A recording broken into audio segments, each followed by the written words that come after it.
Hello and welcome to the very first video. We'll be talking about the definition of inflation.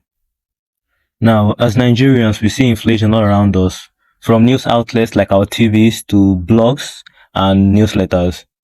However, how do we define inflation? Many scholars have defined inflation, but we'll go for a more general definition due to time constraints.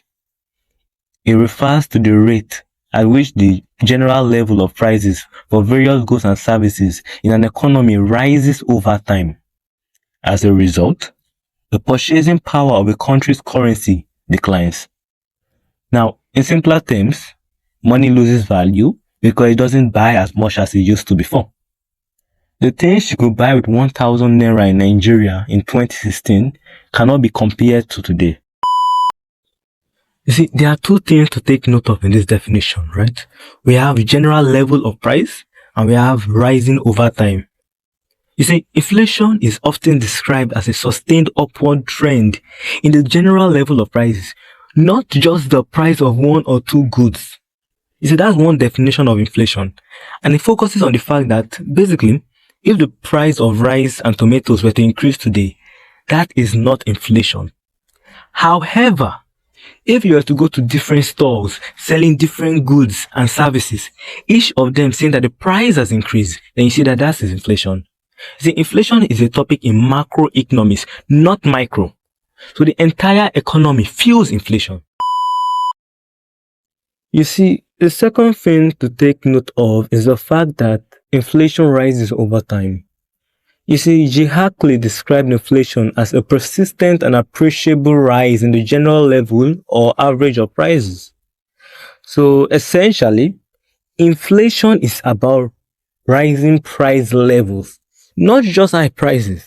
You see, high prices alone do not constitute inflation.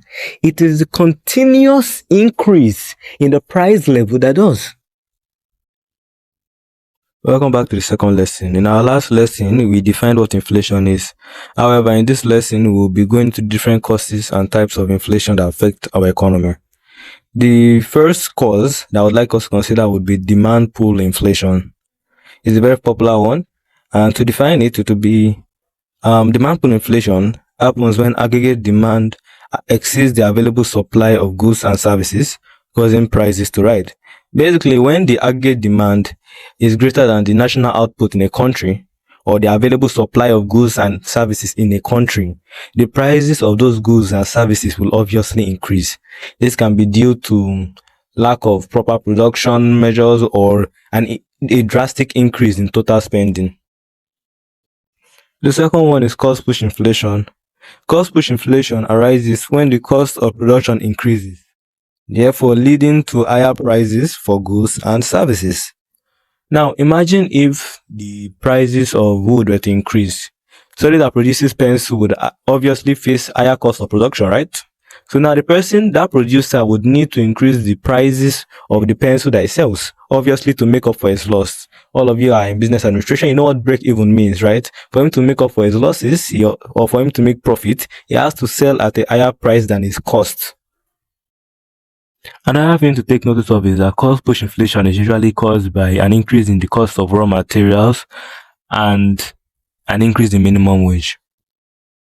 Now that we're done with demand pull and cost push inflation, we can go into the other ones. So in these ones, they mainly focus on the fact that inflation is usually caused by an increase in money circulation. So now the first one is currency inflation. This occurs when too much money is printed, increasing the money supply and driving up prices.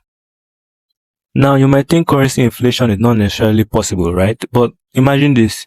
They are increasing the amount of money that is printed, but there is no increase in production or services. Obviously, the money becomes worthless. When that happens, prices will obviously rise. Now, the second one is credit inflation. In this situation, it's not the government that is at fault, but instead it's the banks. It happens when banks issue more loans than the economy needs. The extra money leads to increased spending and higher prices.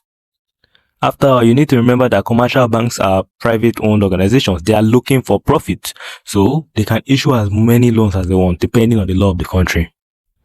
Now, the last one is a very popular one. When the government looks at its budgets and is like, we're spending more than we're earning, they might decide to print more money to cover the budget deficit. That's it. And that's the ending of the types of inflation.